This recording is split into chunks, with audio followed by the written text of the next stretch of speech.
Hey, hey, hey, happy Thursday. Come on in, pull up a chair. The Daily Dope is in the air.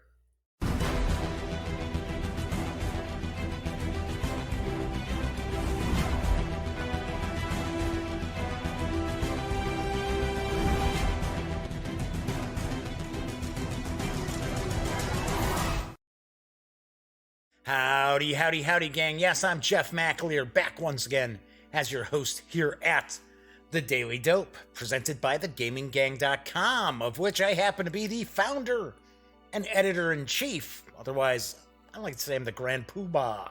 So, welcome aboard. Today is Thursday, March 21st, 2019. This is episode 270 of The Daily Dope. Now, real quickly, let me make sure that this stream is going out live.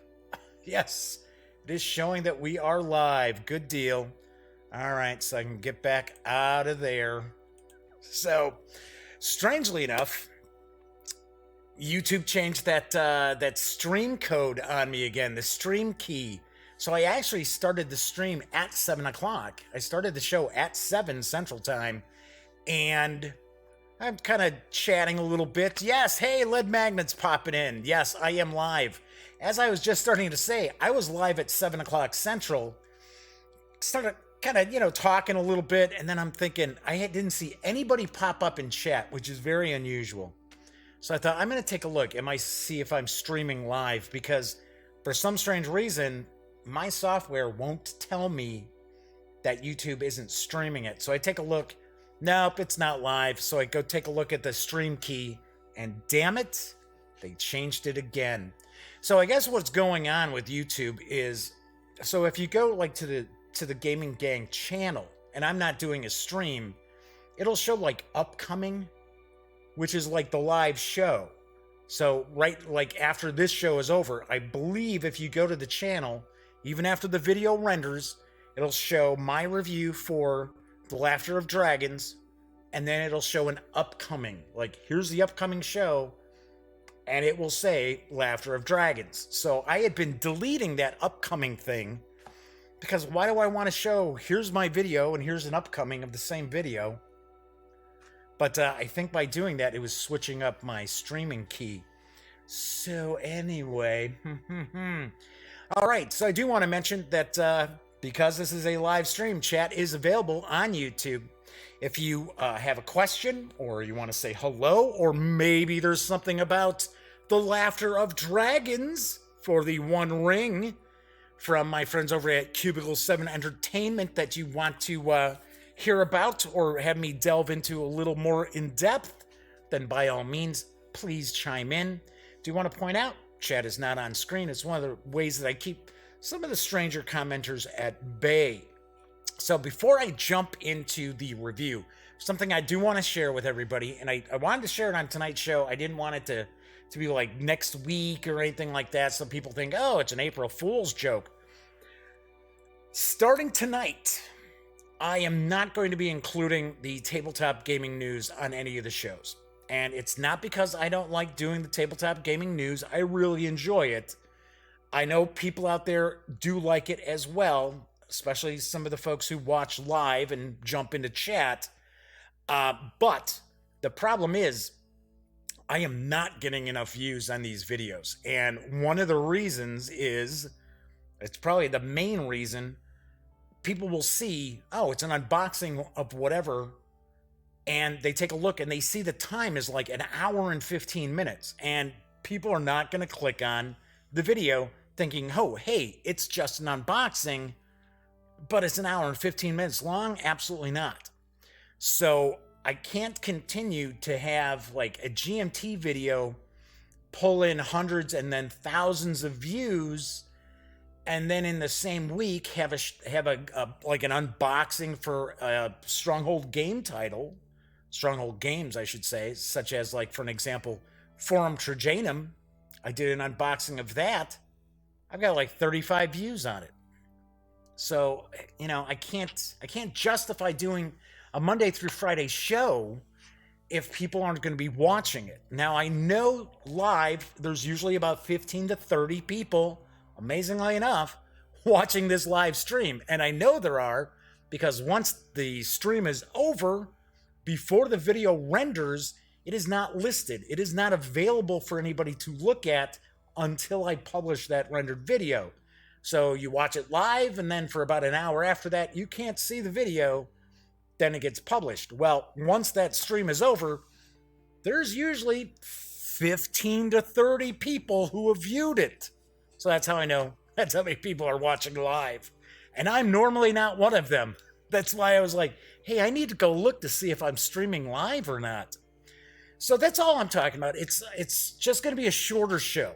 That's all it's going to be. It's going to be a shorter show, because sometimes when I do reviews, the reviews even go 45 minutes to an hour. If that's all the video is, that's okay. I think people will tend to watch it if it's just, hey, this is all the review. It's kind of a how to play and review is what I usually do with most of the board games. Hey, Ghost World's popping in and says they count as 5 people. Maybe you do, Ghost. I don't know.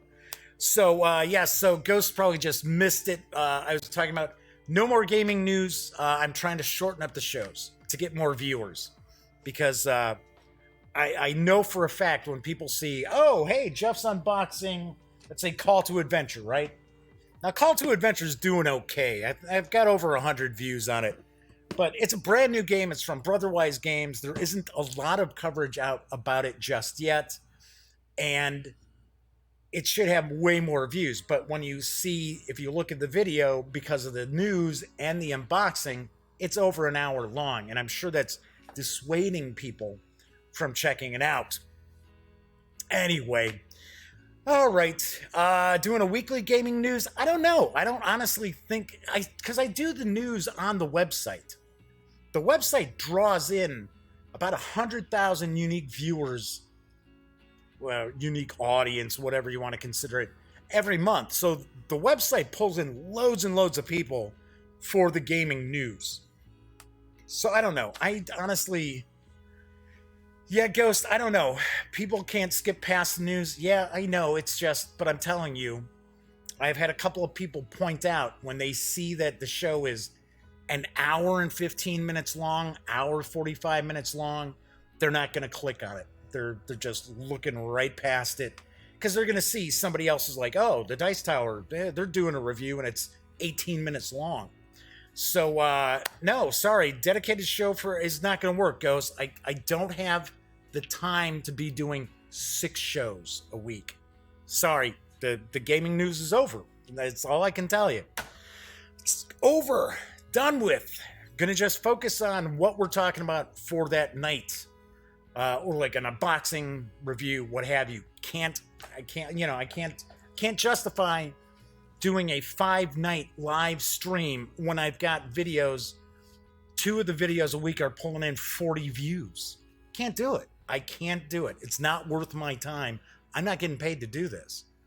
So, anywho, I'm not in a bad mood. I'm in a good mood. I'm just saying, sorry. I know there's folks out there who are like, yeah, I like watching the news on the show. But there are also people who just do not like it at all.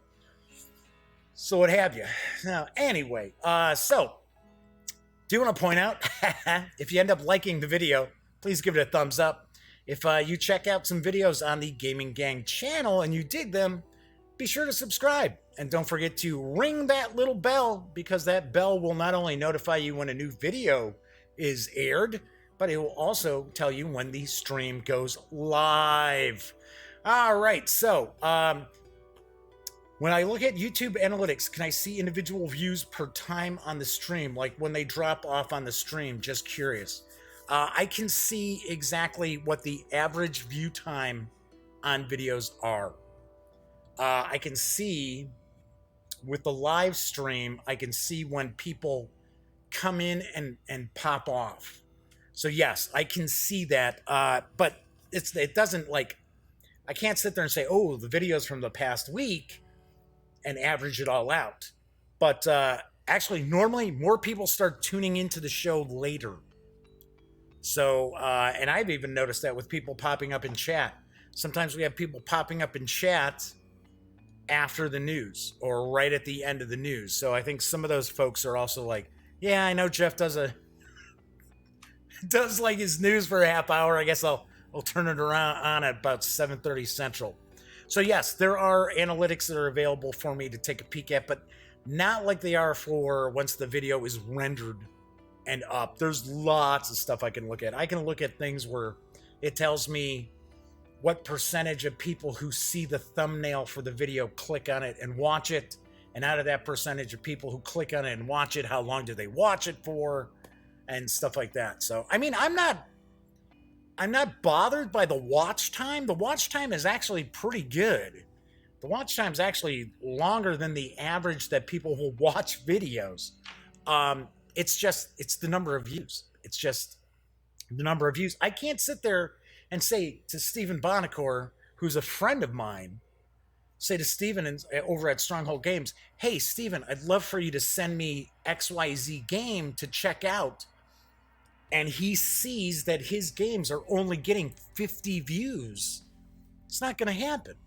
So anyway, so Ghost says, I noticed even though I have the notification bell subscribed, YouTube sometimes has a really long delay before you get news about it. Yes. Hey, that's not too bad. You're getting it 5-10 minutes after I go live. That's not too bad. Some people don't get it until the next day. It's like, hey, Jeff was live last night. All right, so I am going to be reviewing The Laughter of Dragons in just a moment. I do want to point out, yes, I'm going to pull down a little Whizbub real quick. There's a little Whizbub.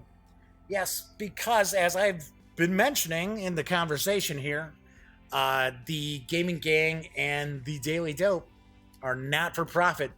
So, because I'm not making any dough, if you like the show, if you like the website, please consider making a donation to Lil Bub's big fund at the American Society for the Prevention of Cruelty to Animals. Yes, I'm a big fan of Lil Bub. I know Ghost World's coming up with something that has to do with Lil Bub in chat for our usual nightly like Bub reference. But do want to point out, Lil Bub's Big Fund does provide funds. It is a grant. It provides grant monies to organizations that care for special needs animals who are awaiting adoption. So Lil Bub's Big Fund has raised over $500,000 over the past 5 years or so. And Lil Bub has actually been able to donate 5 million bowls of Halo food, pet food, to animals around the country to different organizations. Forrest Bub. Well, a slightly somber Bub shout out tonight then. Yeah. It's not... don't worry. It's the show's going to be fine. Like I said, I know it. People are seeing, like, if it's an unboxing and they see an unboxing, they're like, that unboxing is an hour and 25 minutes long? What the hell can you possibly be doing? When here it turns out it's the news and the unboxing. I can't sit there and say, hey, the tabletop gaming news and this on the Daily Dope, number whatever, as the title, because it's too long. The title is too damn long. So yes, I'm playing around with stuff. Hey, do want to mention, as I mentioned, tomorrow's show, I will be reviewing Call to Adventure from Brother Wise Games. That is on tomorrow's show. And yes, next week, I am going to be taking a bit of a vacation because I have to go over to my brother's house because my brother, my sister-in-law, and the kids are all going to be gone, and somebody's got to watch the menagerie of animals that live there. So it's like a little zoo. So I will not be streaming next week, although this is what I got planned. So over the weekend, I am going to shoot my review for Clutch Baseball, because I promised I would have the review by opening day. Now, keeping in mind, this is a 2018 set. I don't think 2019's out just yet. So Lead Magnet says, yes, it's a big box. That's right. It's a huge box. It's an hour and 45-minute unboxing. I don't think it would take that long to unbox like the Ulysses North America Torg Eternity Kickstarter boxes that are loaded down with like books and all the other stuff. So Raphael Ramus, hey, how you doing? You're a newbie to chat. There's something strange with YouTube. I don't know what it is, but it promotes weirdly. You're preaching to the choir. I know. Because you know what? And I tell people all the time, if you don't think the Gaming Gang is a popular website, go to alexa.com, put in thegaminggang.com, and you will see where we're rated. And we're usually within about the top 350,000 websites in the US and within the top 1 million websites worldwide, which that doesn't sound great until you realize there's hundreds of millions of websites out there. So there are people out there or websites out there that people think are more popular, but if you go take a look on Alexa, it'll show you they're nowhere near as popular as the Gaming Gang. So that's what's weird about YouTube. So, I mean, I've played around with thumbnails, all this other stuff. I don't know. Anyway, so next week, I will actually have a show on Monday, but it won't be live. So I will post a show on Monday. It'll be my review of Clutch Baseball. And then I'll be off the rest of the week, and I will return the following Monday. So, all right. Anywho, let's get on into the review, because I'm going to be talking about The Laughter of Dragons for the One Ring role-playing game, which is from Cubicle 7 Entertainment. It is written by, get ready, whole lot of people, John Arcadian, Paul Butler, Gareth Hanrahan, John Hodgson, Andrew Kenrick, T.S. Lukart, Paul Micheni, taking a guess there, Francisco Nepitello, Jacob Rogers, James Semple, Jonathan Semple, and Graham Spearing. Artwork and graphic design is by John Hodgson, Sam Naley, Jan Podpisel, guessing there, hopefully it's close, and Scott Purdy. The 160-page adventure supplement is available in hardcover, which is what I'm going to be looking at here, for $39.99. That does include the PDF if you purchase it from Cubicle 7's website or from a store that is part of their Bits and Mortar, or you can get it in PDF from DriveThruRPG for $22.99.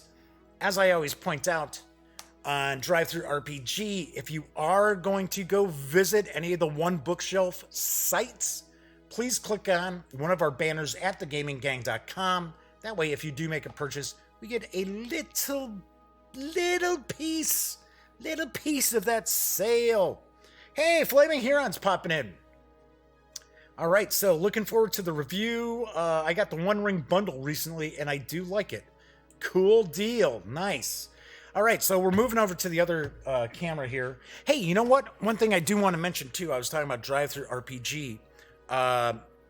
The sale on RuneQuest PDFs just started about an hour ago. I saw they changed the banner. So right now you can get RuneQuest PDFs for 50% off. Now, I don't know if it's the newest edition or if it's old RuneQuest stuff. But RuneQuest is actually pretty good. That's a classic. That is a classic. All right, so now I think Flaming Huron probably got that in a bundle of holding is my guess. Because I could have swore, I thought I did a news piece about the One Ring bundle of holding not too long ago. All right, so we got The Laughter of Dragons. It is fantasy role-playing in the world of The Hobbit and The Lord of the Rings. Take a look at the back here. The laughter of a dragon is a devastating sound, able to shake the spirit of the toughest warrior or the hardiest of adventurers. With the death of Smaug, I always just called it Smog. Then they make the movie and it's like Smaug. Wilderland has been spared the terror and the plans of the Dark Lord to bring dragonfire and savage swords upon the free folks of the North has been foiled. But the enemy knows that in times of peace there's a subtler way to reach the hearts of dwarves and men: treachery. Visit the kingdom of Bard the Dragon Slayer, see the wondrous toy market of Dale and the reconstructed Lake Town, and gain access to the halls of the king under the mountain as you side with Balin, son of Fundin, in his search to foil a conspiracy threatening to bring war to the north.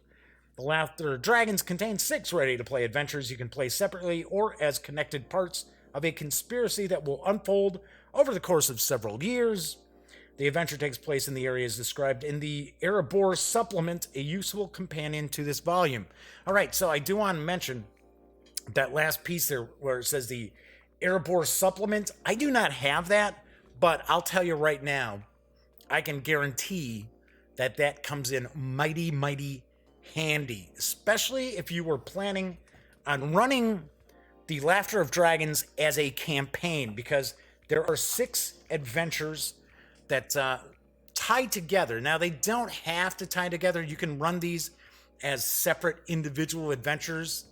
I got to be honest. I mean, the way they all tie together as far as a campaign is okay. Humble Bundle is what Flaming Huron got. Oh, there you go. Yes, because usually Cubicle 7 does a lot of humble bundles and bundles of holding. A lot of times they'll do the Doctor Who, which is an awesome deal. So anyway, so as I mentioned, so you've got the 6 adventures. They tie together as a campaign. You can run these individually as well. If you were going to run this as a campaign, I'm sure that that source book, the Airborne source book, would really, really come in handy to kind of flesh things out. Because if you are going to run this as a campaign, this takes place over a period of years. So we got the introduction. It's going to tell us about each of the 6 adventures, how to use the guide, the Sorcerer of Farad. So it's going to tell us. Okay, so I'm going to explain that there's going to be some spoilers here, obviously enough. So if you are someone who's hoping that your lore master is going to run this, you may not want to watch this show. So Fleming Heron says, I did buy a crap ton during the recent GM Day sale on drive-thru and remembered to click the banner on the Gaming Gang website. Thank you very much. Much appreciated. Actually, I found out how much affiliates are getting for that $100 Invisible Sun, because somebody purchased the Invisible Sun bundle, which is like, I guess it's $99.99. But affiliates are getting $5 out of that, which actually is not bad, because there are some PDFs that it's like 3 cents. You're like, really? What's the point of that? Although I gotta admit, it all adds up. All right, so kind of going through some of the NPCs. I know I'm gonna get to a lot of this when I do my overview at the end, my thoughts at the end. I like this book, but I don't think it's phenomenal, and I'll kind of go into some explanation here. So early on, it's kind of telling us a little bit about some of the most important NPCs that are going to be present in this campaign. Like over here, the passing of years. That's what I was talking about, where this is going to take place over a certain number of years, right? So you may want to have that source book to flesh out more adventures, because it really points out each of these 6 adventures should take place 1 a year over a period of about 6 years. Anytime after the year 2957? Yeah, right here. It's at the end of 2957. Okay, so the first adventure, we have the Silver Needle. And this is a good adventure for first-time players, for an introduction. It's got kind of a decent little backstory as far as how the players all come together, especially if you've got a new group. So this is really nicely done as far as putting that together. It's not just a, hey, you're in a tavern kind of thing. So the premise of this is this group of bandits who are led by their mysterious leader, is kind of terrorizing the area, and the players encounter this elderly seamstress, and for some strange reason, it seems like there's something that she has that these bandits are trying to steal from her, and the bandit leader is Longo, and I'm not going to give a lot of it away, but one aspect of this adventure might tick some people off, especially if they're really serious as far as their, they want the One Ring to be religiously Tolkien, because the bandit leader turns out to be an evil hobbit, which probably doesn't jive too well with some people. Now, there is a reason why the hobbit is evil, and it's due to a cursed item and things like that. But I think there are people out there who are, really big into Tolkien who will be like, no, absolutely not. There is no way that a hobbit would be a murderous, leader of bandits. So, not a bad adventure. All of these adventures are a little railroady, I should say, which is not unusual. I mean, nowadays with most modern role-playing games, players don't have the kind of freedom that they used to have. There's the illusion of free will, but not really free will. And as somebody who's run loads and loads of Call of Cthulhu over the years, I can tell you, yeah, I know all about railroading.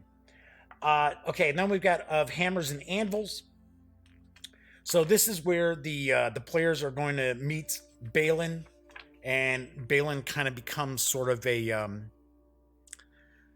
what would be the word that I would use? A patron, I guess, a patron of the fellowship, the adventurers, the companions, and there's a toy maker in Dale. So it's kind of cool. It's kind of interesting.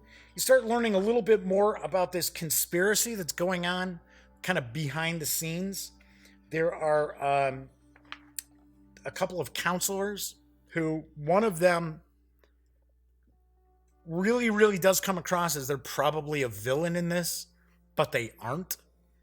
And of course, there's the other who seems like, oh yeah, they're on the character's sides, of the player character's sides, and they're actually a villain. Okay, so going through here, this adventure's it's all right. It's okay. It's mainly here to kind of introduce Balin to the group, because Balin's going to pop up throughout this campaign a lot. And I gotta be honest, it's almost like that character is used a little bit as a crutch. So, anyway, so we got to Dungeons Deep. So this is where there's a magical item, and the players are tasked with trying to find it. And of course, you've got competing factions who want this.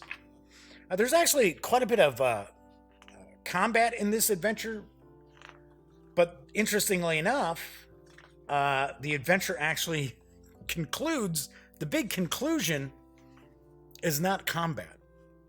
It is not combat at all. In fact, it's a council meeting that the players are expected to take part in and to contribute to. So that's that adventure. Then we've got Sleeping Dragon's Lie.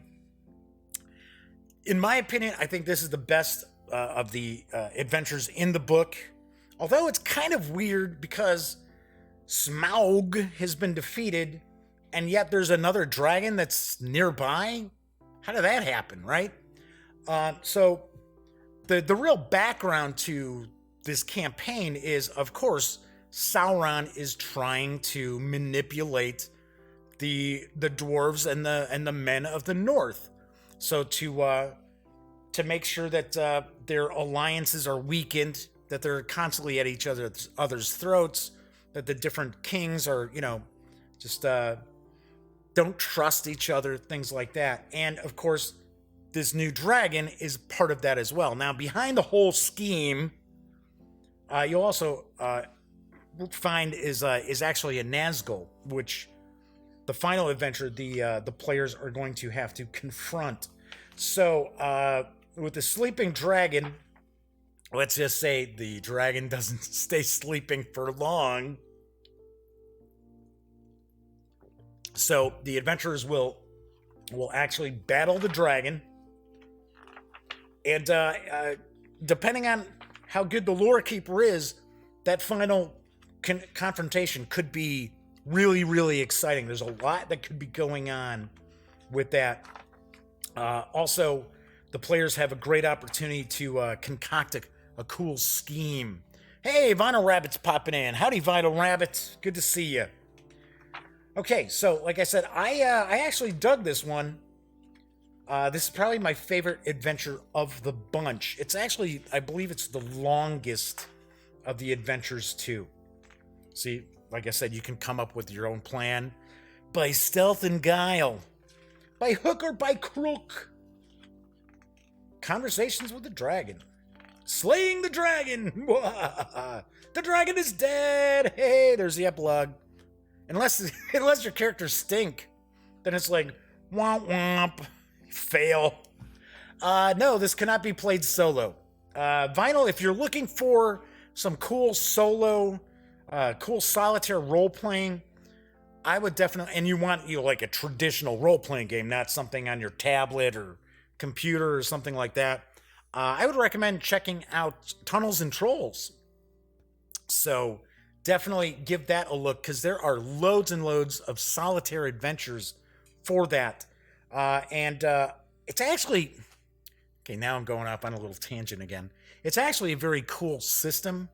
It's old school, but there's a lot of different things to it that that are fairly modern if you compare it to a lot of the the early 80s, late 70s, early 80s role-playing games. Okay, and then we got Dark Waters.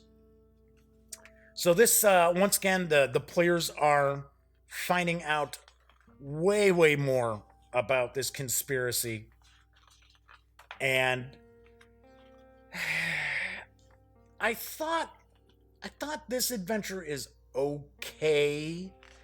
It is more along the lines of it's more of a social adventure, and quite a bit of investigation going on in this. You're in Lake Town for this one.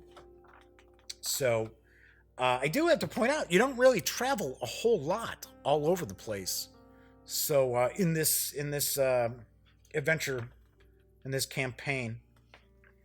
All right, Shadows in the North, here we go. So this is where we're going to see everything comes to fruition for the villains. So it's getting to the point, and Balin makes another return and recruits the adventurers, recruits the companions once again. But unfortunately, Balin himself is being manipulated. So there's that, and of course, this is where the players realize that it is a Nazgul who is behind the whole thing. The Nazgul is pulling all the strings and things like that. Ghost World says, I'll have to check that out myself, actually. Yeah, take a peek, Tunnels and Trolls. It's interesting. And there's lots of stuff that you can swipe for your own games. If you're using a different system. I'm one of these people. I do not have a specific fantasy system that I use. I like old school stuff, but then again, I've been a game master for decades, so I'm pretty good thinking on my feet. But yeah, I steal stuff from all different systems and plug it in. All right, so there you go. Look at that. There's the Nazgul. So this is where the climax takes place, and hopefully, the players, the adventurers, can defeat the sorcerer, which is actually the Nazgul. Everybody keeps referring to this sorcerer, and steal this stone and be able to pretty much save the dwarves and men from the plot against them. Then we got an index, or I should say an appendix in the back here, talking about the Nazgul. And then we've got our index here. So, like I said, it's 160 pages.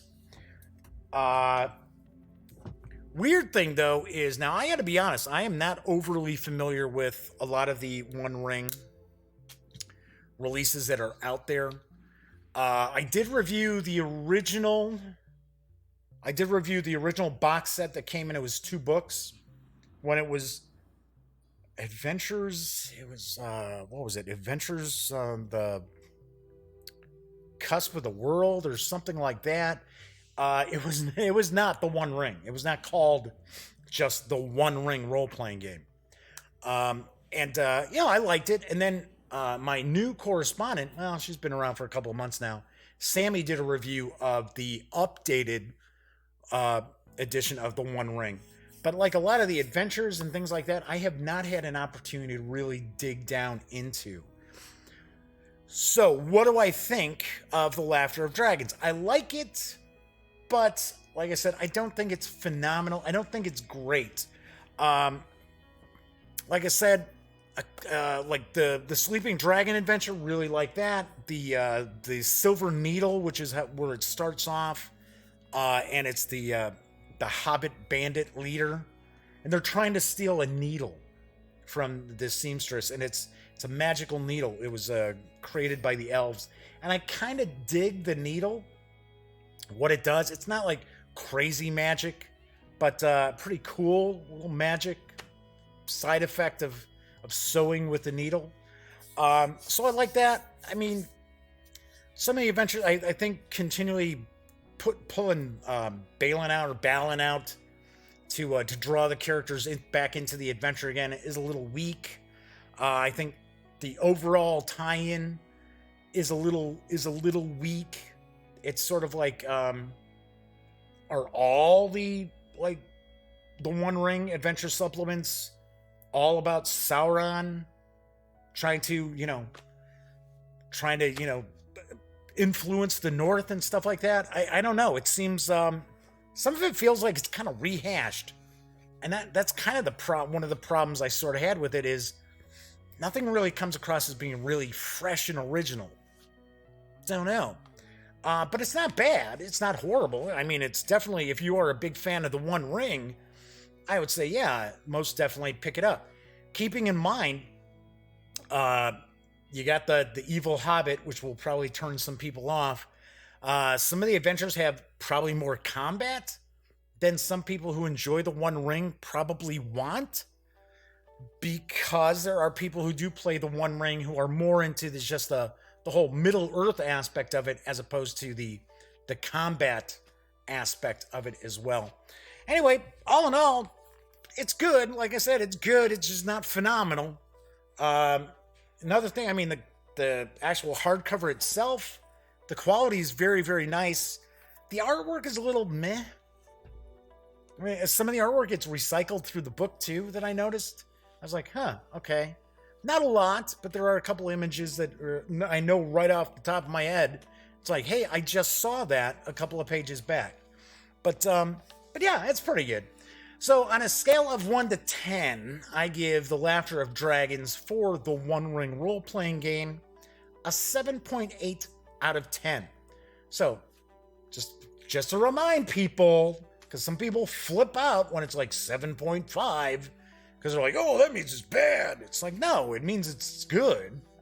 It's just not phenomenal. I don't know. Like I said, I don't know about the other adventure supplements for the One Ring. I would hope they're a little better than this. In fact, I got to be honest, as far as Cubicle 7 goes, I'm used to Cubicle 7 stuff being, the role-playing game stuff just being top-notch. I was a little disappointed. I was a little bit disappointed. But you know what I think part of it is? I think part of it is they had so many authors to this. Maybe it's one of these deals where it's just way too many cooks in the kitchen. I think that might be why it feels so uneven in some ways. All right, so that is it as far as the review. Now, 7.5 Nazguls out of 10. There you go. So I did promise I'm going to give away a copy of The Laughter of Dragons in PDF to people watching live. So I know Lead Magnet's like not into RPGs, so that's fine. So I know Ghost World is game. Vinyl Rabbit, you up for the contest? I'm just gonna roll a die. It's not gonna really matter that much, but so Vinyl Rabbit, let me know if you are interested in getting in the running for the PDF copy of The Laughter of Dragons. And anybody else in chat, give you a couple minutes. Otherwise, it's just going to go to Ghost. So, let's see who else we... okay. Oh, Flamin' Heron's in too. Okay. So we got Flamin' Heron. We got Vinyl Rabbits. And we got Ghost World. Is that what we've got? Who's chiming in chat tonight? All right. So, hey, we don't have Kabuki Kid tonight. Kabuki Kid, Ghost, am I right? Hasn't Kabuki Kid like won 2 straight? They won. I want to say they won 2 straight contests for something. Okay, so we'll do Flaming Herons a 1 to 2. Vinyl Rabbit will do 3 to 4, and Ghost World will do 5 to 6. And this little icon here is a 1. So here we go. Here we go. It's a 2. So 2 is Flaming Heron. All right. So you know what? I'll tell you what. Ghost, do me a favor. You shoot me an email. I'm gonna switch cameras again.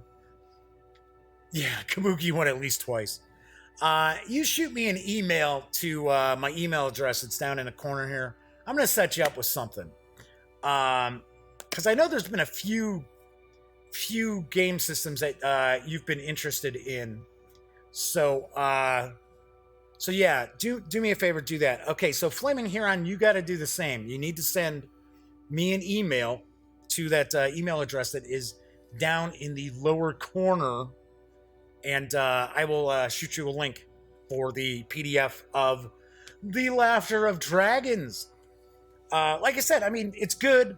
I just didn't think it was great. But then again, you know, that's just me, right? I mean, I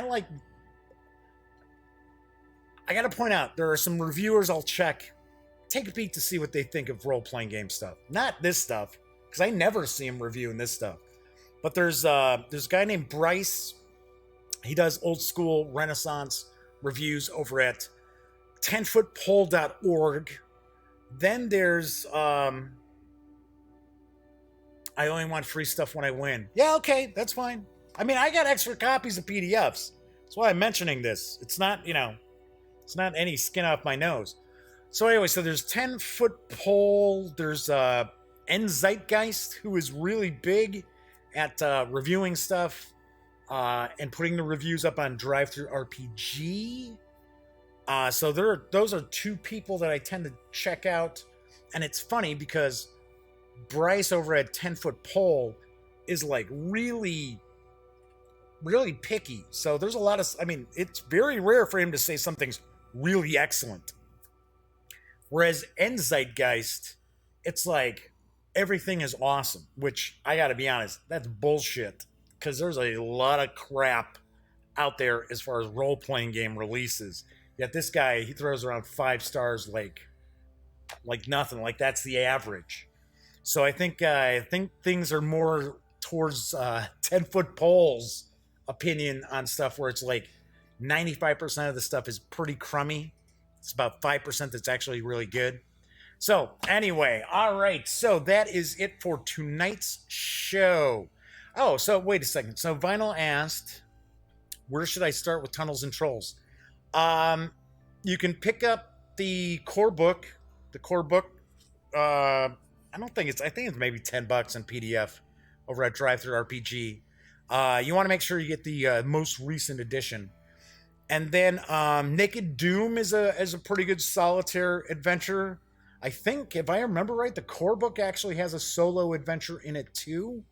Yeah, Ghost World says, yeah, everything sucks. No, but there's a lot of junk out there. There's a lot of stuff you could waste your money on, especially when you start going over to like the DM's Guild and stuff. There is just a lot of chafe with that wheat. So, but yeah, Vinyl Rabbit, I would say pick up the core book. And then there should be a solitaire adventure in there if I remember right. And then you can take a look at there's a variety of solitaire adventures that you can get for tunnels and trolls. So Naked Doom just pops into my head because that's one that I remember is actually really pretty good. There's actually a really good old school module, but it's not solitaire, and it is the what is it? Complete. I think it's the complete cave of the clan bear or something like that. Yes, I hate reviewers who review like they won't get free stuff unless they give everything a good review. Yeah, there's quite a few people out there who would like that. Yes, hey, yes, I saw Larry DiTilio died. Yes, he was one of the authors of Masks of Nair Lothotep. I saw that, and I thought of mentioning something, and I thought, how many people watching are going to remember Larry? So, but hey, I see Flaming Heron did. So yes, I did notice that. I did see that. So, all right. Anyway, so I like to always mention that when you're not watching videos on the Gaming Gang channel, please be sure to visit thegaminggang.com for all the latest in gaming news, reviews, comics, movies, TV. By now you know the drill. Get your geek on at thegaminggang.com. I will be back tomorrow. Tomorrow I am reviewing Call to Adventure, which I have a feeling some people are not gonna like my review. There's a little teaser for you. But anyway, enjoy the rest of your Thursday night. Thank you very much for joining me in chat once again. And as always, thank you very much for watching.